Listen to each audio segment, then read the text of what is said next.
Nós vamos então falar sobre o tema Tudo Passa. Deixem-me só aqui colocar isto. E vou começar por primeiro agradecer o convite e vou iniciar com uma leitura do Evangelho. Vamos lá ver se eu agora consigo. E para quem fala muito, isto cortar tempo é complicado.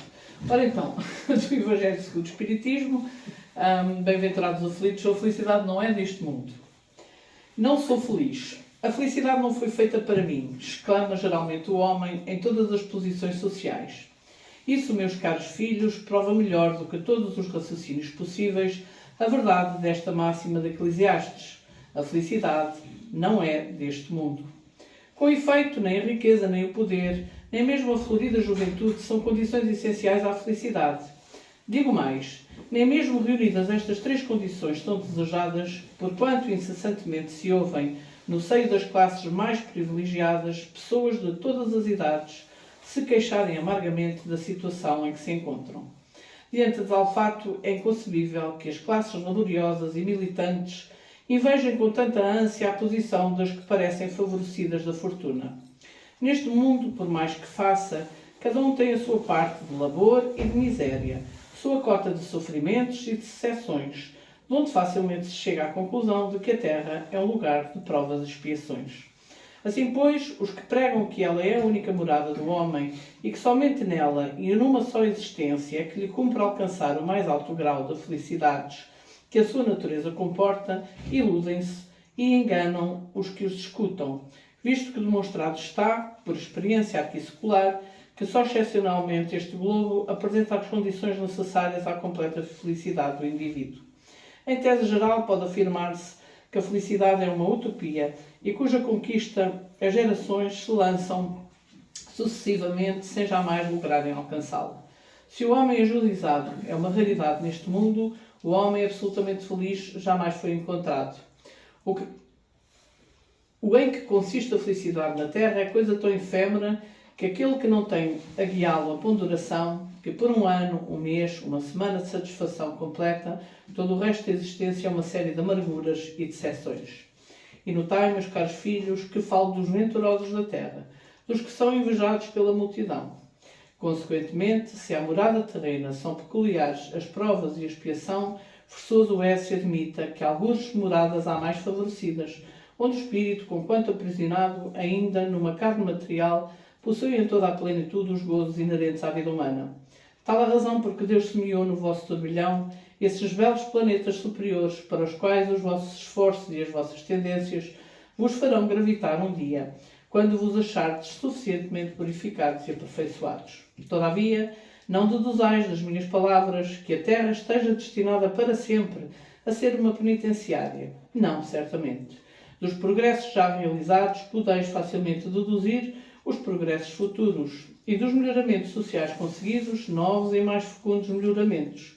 Essa tarefa imensa, cuja execução cabe à nova doutrina que os Espíritos vos revelaram. Assim, pois, meus queridos filhos, que uma santa emulação vos anime e que a cada um de vós se despoje do homem velho. Deveis todos consagrar-vos à propagação desse Espiritismo que já deu começo à vossa própria regeneração. Corre-vos o dever de fazer que os vossos irmãos participem dos raios da sagrada luz. Mãos, portanto, à obra, meus muito queridos filhos, que nesta reunião solene todos os vossos corações aspirem a esse grandioso objetivo de preparar para as gerações por vindouras um mundo onde já não seja vã a palavra felicidade. François-Nicolas Madeleine, Cardeal Morriot, Paris, 1863. E como vimos na leitura, nós vamos falar de impermanência, não é? Porque a Terra já sofreu várias evoluções. Já foi um mundo primitivo e, portanto, hoje é um mundo mais evoluído. Quer dizer que tudo passa, não é? Portanto, nada se mantém constante. Nós já fomos pequeninos, não é? Já estivemos na barriga da nossa mãe, crescemos, de 7 em 7 anos o nosso corpo muda, portanto, tudo passa. E materialmente falando, tudo passa mesmo. Portanto, nós, um dia, corpo físico que temos, vamos morrer fisicamente falando. Quando se diz que não se morre, é mentira, porque se morre Eu, Diana, vou morrer. Eu, espírito, é que não. Porque eu não tenho nome, não é? E, portanto, a vida vai passando. Nós temos momentos felizes, momentos menos felizes. Se olharmos para trás, já passámos por dificuldades imensas que ultrapassámos, não é? Que ultrapassámos e que já passaram, e outras virão. E, portanto, a impermanência significa precisamente que é a qualidade daquilo que não é permanente. Ou seja, é inconstante. Não se mantém sempre igual. Ou seja, tudo na vida é transitório e está em constante mudança. Portanto, nós precisamos de entender o tempo, não é? Porque isto é uma questão de tempo. Como é que o tempo age na nossa vida? Ou o que é o tempo na nossa vida? Se nós falarmos numa perspectiva material, não é? Nascemos, crescemos, vivemos, trabalhamos, casamos, temos filhos e morremos. E na realidade, mesmo nós os espíritas, infelizmente, não é? Porque ainda somos todos imperfeitos, nós vivemos a nossa vida, ou planeamos a nossa vida por um tempo limite. Nós planeamos os estudos para termos uma profissão, são 12 anos de estudos, mais ou menos, e planeamos a vida para 80 anos. 82, que é a esperança média de vida. Nós planeamos o nosso casamento para 30 anos. Nós planeamos construímos as nossas relações para um tempo muito limitado. E espiritualmente falando, o tempo é eterno. Nós não somos eternos, porque nós tivemos um começo. Eterno só Deus, que não tem começo nem fim. Mas nós tivemos um início. Portanto, apesar de não sermos eternos, a nossa vida é eterna. Nós somos imortais. E, portanto, o tempo de vida para o espírito é uma eternidade.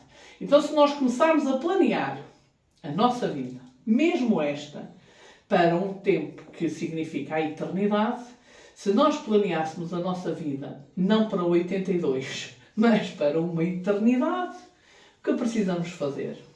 Se nós planearmos as nossas relações não para 30, mas para uma eternidade, apesar de elas não darem certo fisicamente. Quando nós falamos de amor conjugal, isso não é um verdadeiro amor. É uma espécie de amor que nós vamos, é um tipo de amor que nós vamos estar a aprender para um dia nos amarmos de uma forma universal. Então nós aprendemos o amor fraternal, o amor maternal, o amor filial, o amor paternal, o amor conjugal, não é? Para aprendermos a amar. E por isso temos várias vidas e experienciamos vários tipos de amores, os mesmos espíritos. Umas vezes são pais, outras vezes são filhos, uma vez são marido, outra vez são amigos. Nas várias vidas para nos aprendermos a amar de uma forma universal, que é aquilo que importa para a nossa evolução. E, portanto, se eu planear uma relação, ainda que conjugal fisicamente na Terra, para uma eternidade, mesmo que ela não dê certo, não vai haver divórcios litigiosos. Não vai. Porque nós construímos uma relação fraternal, com uma perspectiva da eternidade. Porque quer a gente queira, quer não, nós um dia vamos ser todos irmãos e vamos ser todos, nos amar todos, mesmo ao nosso pior inimigo. Um dia, porque o tempo é eterno, nós vamos ser verdadeiros irmãos e verdadeiros amigos. Então precisamos de pensar nesta questão do tempo, já que ele vai passando, não é? E, portanto, é bom que a gente comece a arrepiar caminho. Nós fomos encontrar no livro de Eclesiastes precisamente uma referência ao tempo. E diz ele assim: tudo tem o seu tempo determinado. E há tempo para todo o propósito debaixo do céu. Há tempo de nascer e tempo de morrer. Tempo de plantar e tempo de arrancar o que se plantou. Tempo de matar e tempo de curar. Tempo de derrubar e tempo de edificar. Tempo de chorar, tempo de rir. Tempo de prantear e tempo de dançar. Tempo de espalhar pedras, tempo de ajuntar pedras. Tempo de abraçar, tempo de afastar-se do abraçar. Tempo de buscar e tempo de perder, tempo de guardar e tempo de lançar fora. Tempo de rasgar e tempo de coser. Tempo de estar calado e tempo de falar. Tempo de amar, tempo de odiar. Tempo de guerra e tempo de paz. Está no Eclesiastes, capítulo 3, versículos 1 a 8. E nós, se repararmos, já tivemos todos estes tempos, não é? Tempo de guerra, tempo de paz. Tempo de odiar, tempo de amar. Tempo de plantar, tempo de colher. Não é? Agora, em que tempo, não é? Na nossa vida, analisando os acontecimentos da nossa vida, em que tempo nós estamos?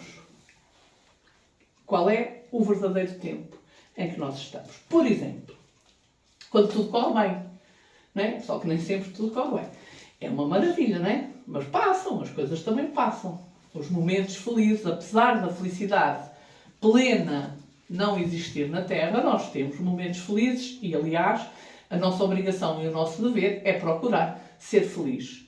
Como? O problema é que a gente procura ser feliz da forma errada. Porque damos primazia às coisas erradas.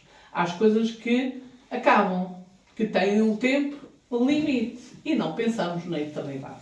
Então, quando tudo corre bem, quando nós temos saúde, quando nós temos um casamento feliz, sendo que um casamento feliz não é tudo paz e amor, não é?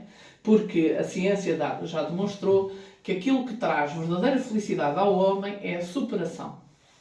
E a melhor coisa num casamento é quando a gente, depois de uma zanga, se reconcilia, não é? Quando superam uma dificuldade. Isso traz-nos força, não é? Traz-nos motivação, mas para isso é preciso companheirismo, é preciso tolerância, é preciso respeito, é preciso uma série de características que fazem parte daquilo que é o amor verdadeiro para se conseguirem superar as dificuldades. E, portanto, quando nós conseguimos isto dentro de uma relação, quando nós temos uma profissão estável, porque a vida não está nada fácil, e apesar da gente muitas vezes querer algo melhor, mas ainda assim conseguimos ter uma profissão minimamente estável, que nos dias de hoje não é assim tão fácil como isso.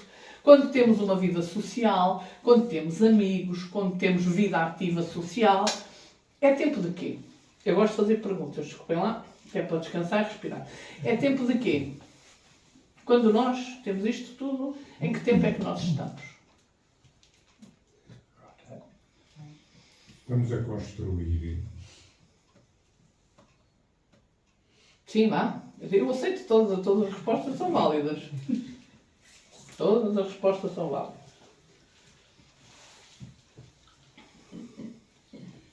Um tempo feliz.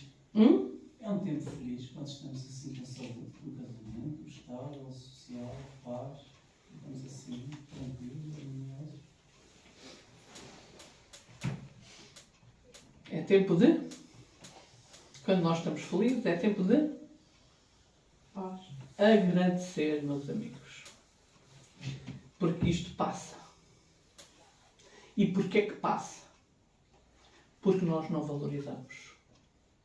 E, portanto, para além de ser tempo de agradecer, é fundamentalmente tempo de valorizar. Porque, na realidade, nós estamos a construir, nós estamos a plantar. Mas isto passa se nós não soubermos valorizar e agradecer o que temos. E por isso é que tantas vezes, porque não valorizamos a saúde que temos, porque não valorizamos o companheiro ou a companheira que temos, os filhos hoje, independentemente das suas imperfeições, não é? Porque nós queremos sempre mais, nunca nada está bem, não é? O pobre do coitado, o meu também é assim. Eu, por exemplo, não é? Eu tenho um marido que na realidade sabe fazer tudo, graças a Deus, e que até é companheiro e que até faz as coisas, mas nós nunca estamos contentes, pá. Nunca valorizamos o que eles fazem, estamos sempre a atacar o que eles não fazem. É ou não é? Desculpem lá, porque isto não sou a única. Não sou a única. Nós estamos sempre a atacar ou a reclamar daquilo que eles não fazem e não valorizamos. E depois, como não valorizamos, vai chegar um dia, numa outra existência, que não demos o devido valor àquilo que tínhamos e depois a mulher, coitada, fica patia, não é? É aquilo que se diz. E queremos tanto encontrar um relacionamento e tal, e não conseguimos. Porquê? Estão a ver a lei de causa e efeito? O tempo de plantar e o tempo de colher. Como é que nós estamos a construir? Como é que nós estamos a plantar? Não é? E depois é assim, muito bem, tenho um câncer do pulmão, não é? Mas nunca fumei da vida. Claro que há vários fatores que levam a tumores que não são só a questão do tabaco. São fatores genéticos e uma série de outras situações. Mas eu nunca fumei agora. Porque na altura, quando tive saúde, não valorizei e viciei-me. Não é? E agora estou a colher. E, portanto, é importante, em todos os momentos da nossa vida, nós valorizarmos aquilo que nos é dado. Eu tenho a oportunidade de poder ser mãe por questões estéticas, por questões de falta de tempo, por questões de tenho mais o que fazer, por questões da minha vida profissional é que está, não é? E não dou campo, e não, a maior parte das vezes, o aborto. Eu agora quero, valorizei porque tive a oportunidade de ter, e agora não valorizei, agora quero e não consigo. Agora quero e não consigo. Portanto, nos momentos felizes, fundamentalmente, para que nós façamos um plantio bom, é importante valorizarmos e agradecermos o que temos. Portanto, tempo de valorizar e de agradecer. Mas, na verdade, como diz a nossa leitura, a maior parte dos nossos momentos, nós temos momentos felizes, mas a nossa vida é um grande desafio, é um constante desafio, com sofrimentos, com provas, com dificuldades que nós temos que superar. E há uma história da Kisa Gotami que perdeu um filho, e de uma forma muito inesperada. Entrou num sofrimento muito grande e levou o filho a Buda para que ele o ressuscitasse. Por favor, eu sei que tu consegues. Ressuscita o meu filho. E o Buda respondeu: sim, eu consigo. Só com uma condição. Eu devolvo a vida ao teu filho se tu me trouxeres sementes de mostarda. Mas para isso, essas sementes têm que ser recolhidas nas casas onde nunca tenha havido sofrimento, onde nunca tenha havido perda. É claro que ela ficou super contente, esperançosa, que alguma casa haveria onde nunca teria havido perda. Na primeira, pediu as sementes de mostarda e do outro lado, a senhora que a atendeu, que lhe abriu a porta, disse: se fosse só isso, tenho aqui milhares delas, poderias levar todas aquelas que eu tenho. Mas, na semana passada, perdi a minha mãe. Vai à segunda, há um mês atrás, perdi o meu marido. E na terceira, há um mês, perdi o meu irmão. Ou seja, não conseguiu, na aldeia toda, recolher sementes de mostarda numa casa onde nunca tenha havido sofrimento. Porquê? Porque, na realidade, a Terra não é um mundo onde haja felicidade plena. Há sempre dificuldades. Todos nós temos as nossas. Todos nós sofremos de alguma maneira. E não é por acaso que na parábola do bom samaritano, se analisarmos bem, Jesus identifica todas as personagens da parábola. Identifica o levita, o sacerdote, o samaritano, menos uma pessoa que ele não identifica. Ele diz assim: um homem caiu no poder dos ladrões. Não é? E depois veio o sacerdote e não passou adiante, o levita passou adiante, e o samaritano foi o que o ajudou. Então este homem que caiu no poder dos ladrões, ou seja, aquele que sofre, não está identificado. Não diz quem é. Nem nome, nem religião, nem da terra de onde vinha. Não diz. Porquê? Porque no sofrimento nós somos todos iguais. Uma mãe que perde um filho, seja ela negra, seja ela amarela, seja ela de que raça for, o sofrimento é igual. Seja ela católica, seja ela evangélica, seja ela espírita, o sofrimento é igual. Portanto, na dor, nós somos todos iguais. E, portanto, não há quem não sofra. Agora, a forma como nós encaramos o sofrimento é que vai ditar precisamente as diferenças. Então, perante a dor e o sofrimento que todos temos, é tempo de quê? Dizia ali na leitura que é: há tempo de atirar pedras e há tempo de agarrar pedras, não é? Perante a dor e sofrimento é tempo de agarrar as pedras. Porquê? Porque já se atirou. Certo? Já atirámos as pedras. Então, perante a dor e o sofrimento, é tempo de colher. Lei da causa e efeito. Sendo que Deus, infinitamente justo e bom, inteligência suprema, amor pleno, não castiga ninguém. Dá-nos a responsabilidade dos nossos atos, a livre-arbítrio, não é? A livre responsabilidade. Aqui há uns tempos atrás, numa reunião mediúnica, um espírito perguntava assim: epá, ele é como qualquer filho. Deus deixa-me fazer aquilo que eu quero. É verdade, deixa. Então, se ele me deixa fazer aquilo que eu quero, por que raio é que eu sofro? Foi ele que me deixou fazer. É a mesma coisa que a minha filha chega ao pé de mim: mãe, posso fazer isto? Eu digo, posso. Ela faz as neiras e eu castigo-a. Ah, tu deixaste. Não é? Pergunta inteligente. E agora como é que a gente se safa desta? Como é que nos safamos desta? Então a resposta é fácil. Deus deixou fazer o que quis. Não foi? Foi. Fez sofrer fulano. Não foi? Foi. Então, se Deus é justo, porque é que Ele não há de deixar o fulano fazer o mesmo a si? Simples. Não é responsabilidade de Deus. É responsabilidade nossa. Eu faço porque eu quero, apesar de Deus me deixar. Então o outro também tem o direito de me fazer. É tão simples quanto isto. Lei da causa e efeito. Só que à época de Moisés era a pena de palião. Nós podíamos retaliar. À época de Jesus não. É outro tempo. É o tempo do perdão.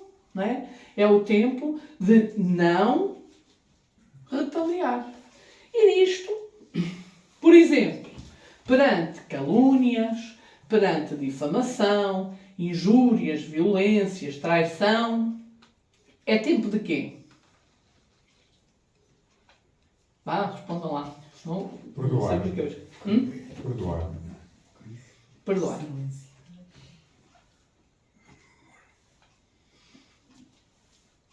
É tempo, efetivamente, de perdoar também. Mas antes disso, que a gente não consegue, é muito difícil nós começarmos pelo perdão.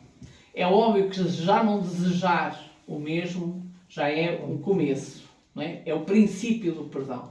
Mas antes de mais, porque nós também somos imperfeitos, imaginem, nós do nada chegamos ali à rua, há um fulano que nos espeta uma estalada na cara. Ai, meu irmão, eu perdoo-te. É? Vamos aqui ser sinceros aqui todos. É verdade? Chamam-nos disto e daquilo. Mas é fácil. A gente liga para a Mel. É metade para ver, toda a gente se ri, porque nós passamos pelo mesmo. É tão fácil, não é? Ou estamos a atender alguém que nos destrata. É tempo de quê? Em primeiro lugar, calar. Não, é tempo de calar. Porque todos nós queremos ter razão. Numa discussão entre marido e mulher, todos nós queremos ter razão. Então é fácil. A mulher, que é mais inteligente, cala. Cala. E depois, só mais tarde, não, pá, desculpa lá, eu é que tenho razão. Não, claro que não. É tempo de calar. Há uma história de Gandhi. Reparem, Gandhi não era cristão, não é? Mas ele dizia que podiam-se perder todos os livros da humanidade. Que se perdesse o Sermão da Montanha, e só ficasse o Sermão da Montanha, nada se perderia. E uma vez, portanto, que ele propôs ao povo, não é, a sua libertação, mas pela paz e não pela guerra, foi esbofeteado na rua por um soldado inglês e ele nada. E reparem uma coisa. Se a gente está a querer guerra, se a outra pessoa não diz nada, como é que nós ficamos? Não é? Pior que estragados. Pior que estragados. Então é bom que sejamos nós a calarmos-nos primeiro. E então ele nada dizia. E ele ficou furioso e bateu-lhe novamente. E ele nada dizia. De tal sorte que o soldado lhe perguntou: quem te ensinou a ser assim? E ele diz: o homem que tens pendurado na cruz aí ao peito. Ele que era cristão. E Jesus foi o verdadeiro exemplo disso.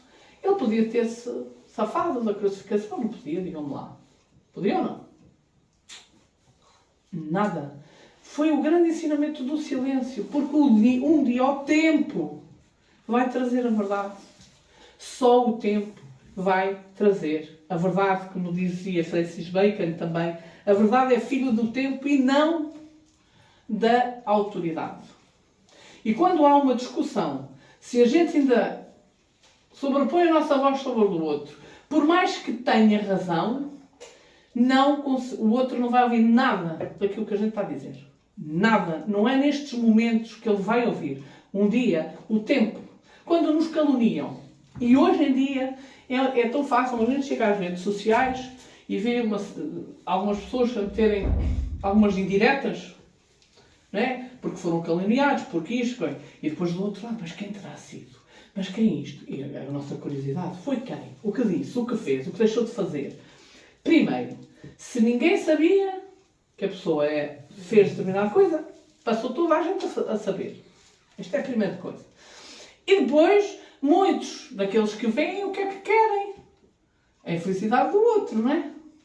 E muitas vezes, quando o tempo vem dizer que afinal foi uma calúnia e que não era verdade daquilo que disseram sobre nós, há sempre aqueles que vêm dizer: eu sabia que tu não eras nada assim, e foi a primeira pessoa a tirar-nos pedras. Eu sabia. E nós, muitos caridosos que somos, cobarde, hipócrita, porque tu foste o primeiro, estamos a arranjar inimigos. Nós passamos a vida a arranjar inimigos.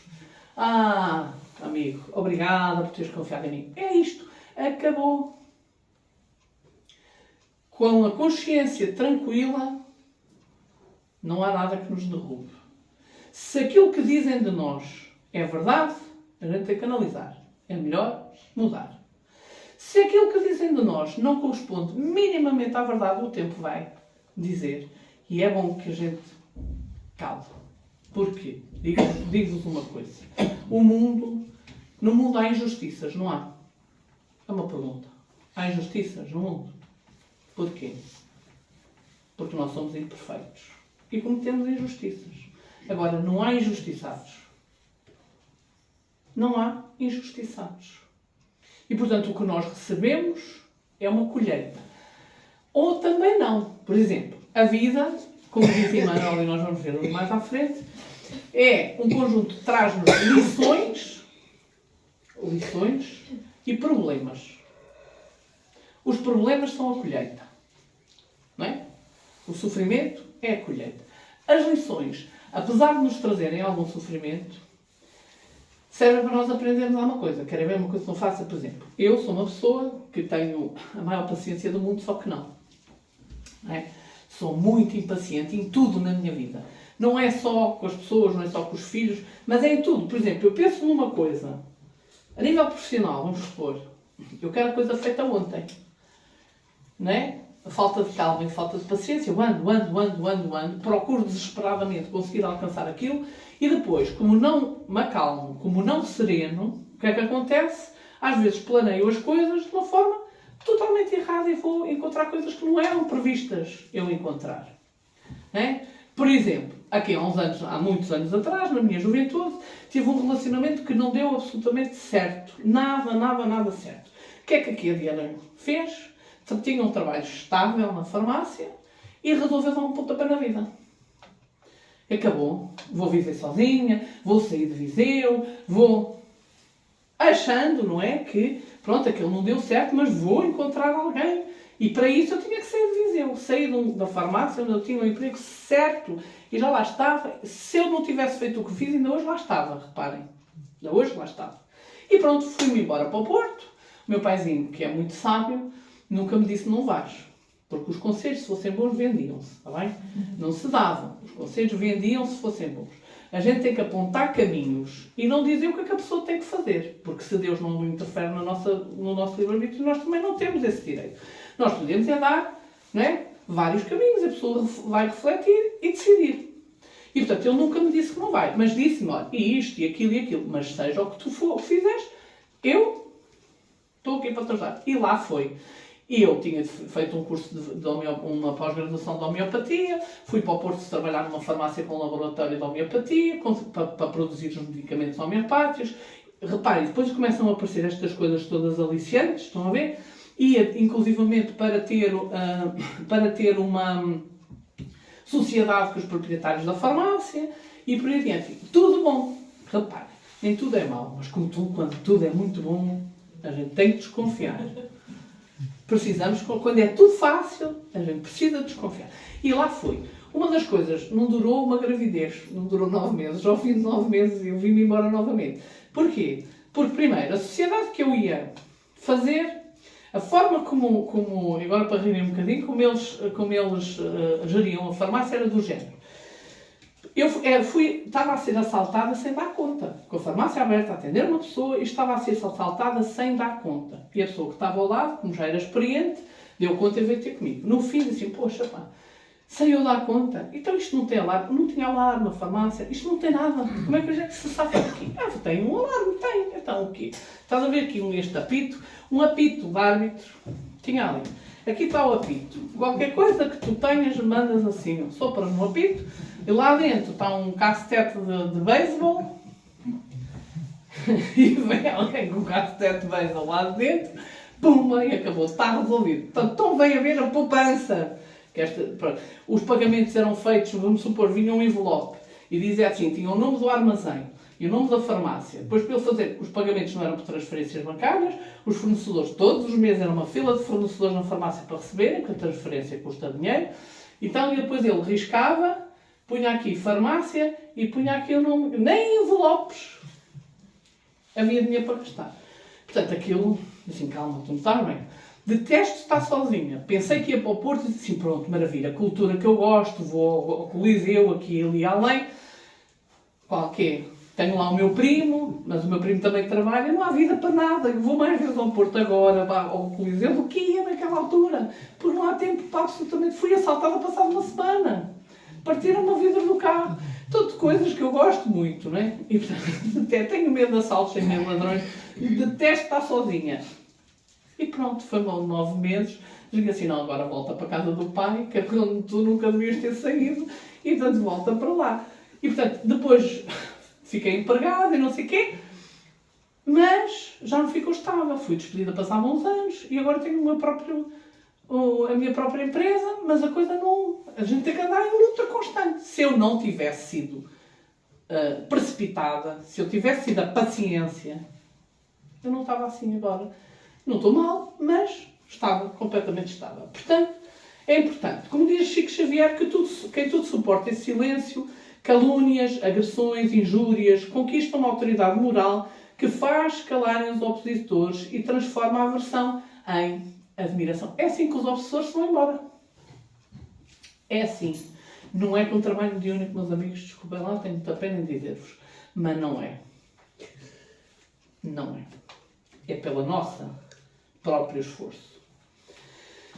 E depois, quando nós fazemos as coisas e ninguém reconhece aquilo que a gente faz, não é? E para mais, eu chego todos os dias a tempo ao trabalho, eu até trabalho mais tempo que aquilo que devia, eu isto, eu aquilo, e depois o meu colega, que nada faz nisso, ele é que leva o mérito e eu é que não.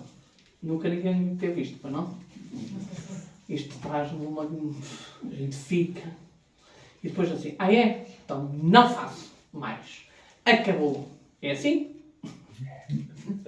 Mas é assim que a gente deve agir. Não é? É tempo da gente persistir.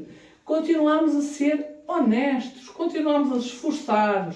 A darmos o nosso melhor em tudo na nossa vida. Porque um dia o reconhecimento virá. Faz-me lembrar a história, não é? Da oração. O fariseu que reclamava do outro, que não sabia orar. E, portanto, quando nós oramos do coração, independentemente do que dizemos, e quando as palavras saem do coração, e com verdadeira sintonia, a nossa recompensa estará um dia, nós vamos recebê-la. Quem ora para ser reconhecido, para ser vangloriado, quem faz o bem, quem pratica o bem para ser, não é, bajulado, já teve a recompensa, acabou. E só que é uma recompensa que passa, não é? Chegou. Chega ali, com uma vida eterna e depois. E, portanto, a gente tem que pensar precisamente nesta questão da eternidade. Um dia se nós permanecermos honestos, trabalhadores, nos esforçarmos por dar sempre o nosso melhor, sem querer prejudicar ninguém e passar por cima de ninguém, um dia, do outro lado, nós seremos, com certeza, reconhecidos. E, portanto, é importante saber esperar. E a minha história está mais do que clara. Nós precisamos saber esperar. Porque, apesar das coisas nos parecerem que nunca chegam, no sofrimento que o socorro nunca chega, ele vai chegar. Porque Deus não desampara ninguém. E vai chegar no momento certo. E se as coisas não chegam, é porque não eram boas para nós. É porque não tinha que ser. Porque se as coisas acontecessem, provavelmente podia ser aquela questão do mal e do remédio, não é? É aquela questão daquilo que na realidade é o verdadeiro sofrer.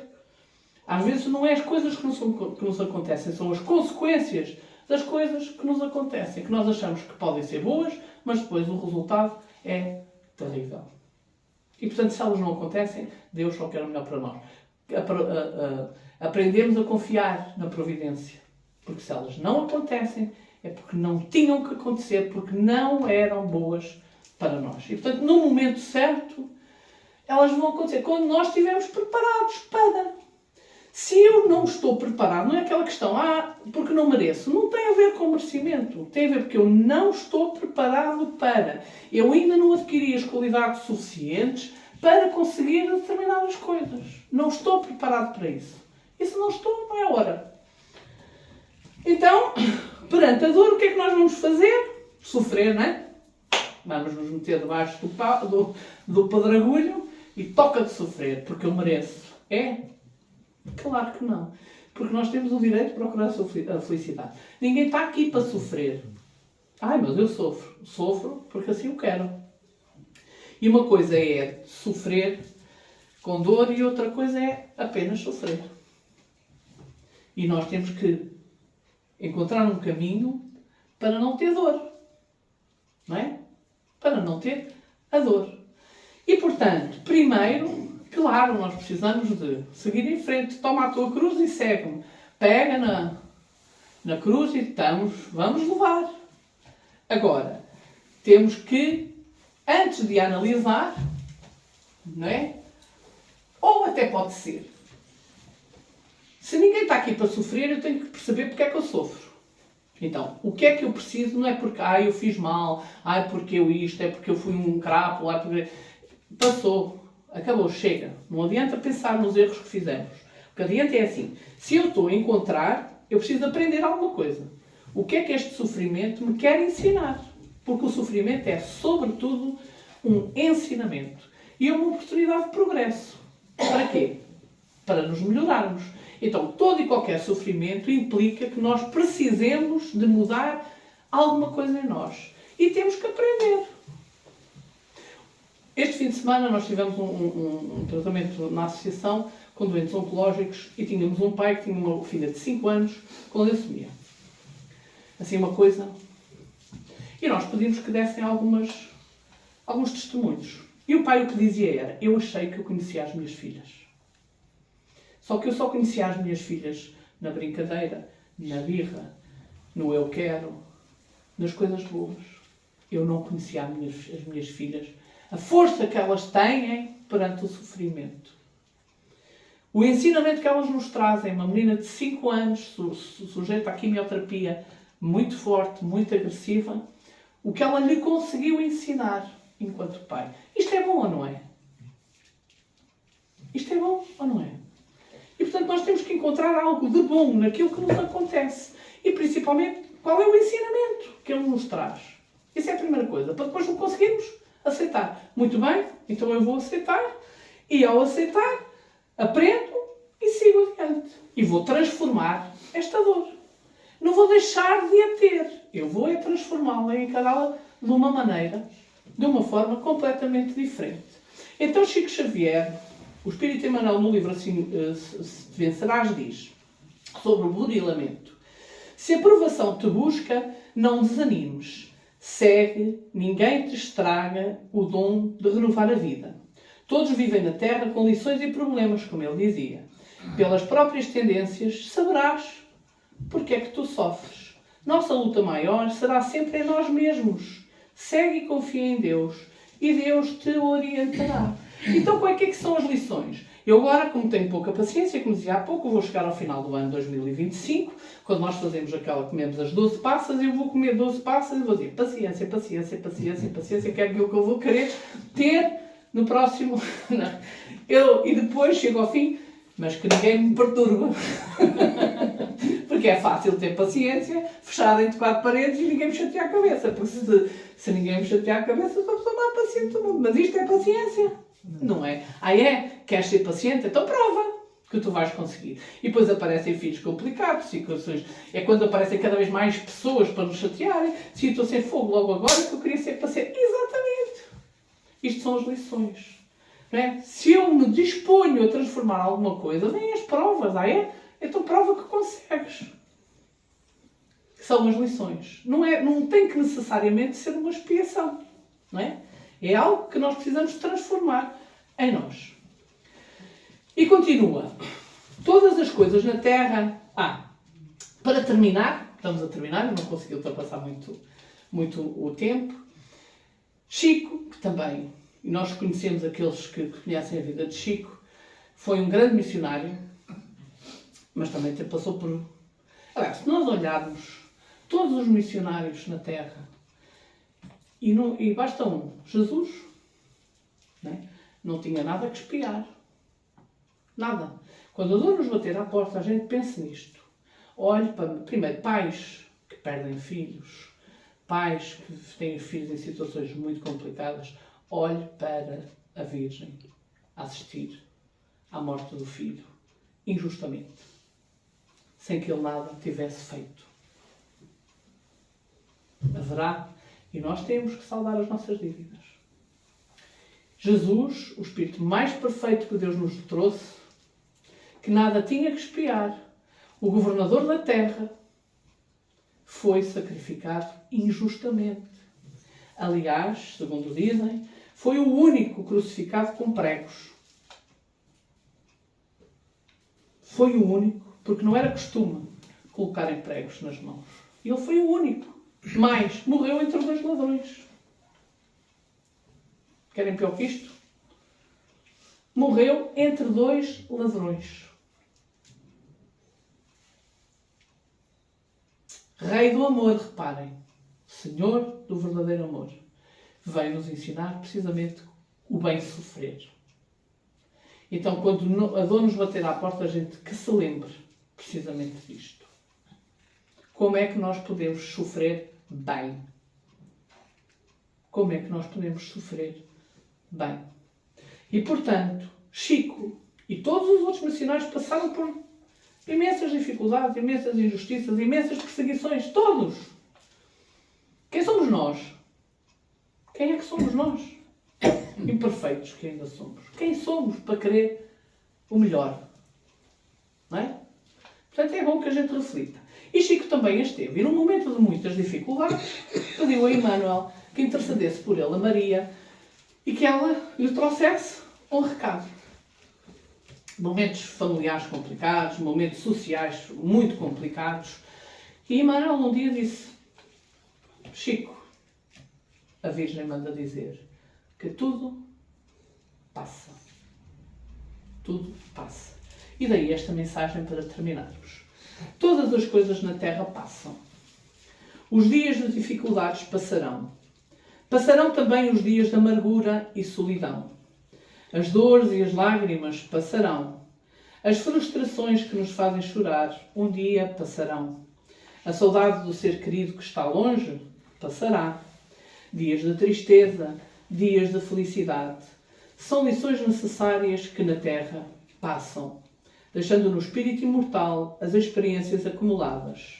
Se hoje para nós é um desses dias repletos de amargura, paremos um instante e levemos o pensamento ao alto e busquemos a voz suave da Mãe Amorosa a nos dizer carinhosamente: isso também passará. E guardemos a certeza pelas próprias dificuldades já superadas que não há mal que dure para sempre. O planeta Terra, semelhante a enorme embarcação, às vezes parece que vai sussurrar diante das turbulências de gigantescas ondas. mas isso também passará.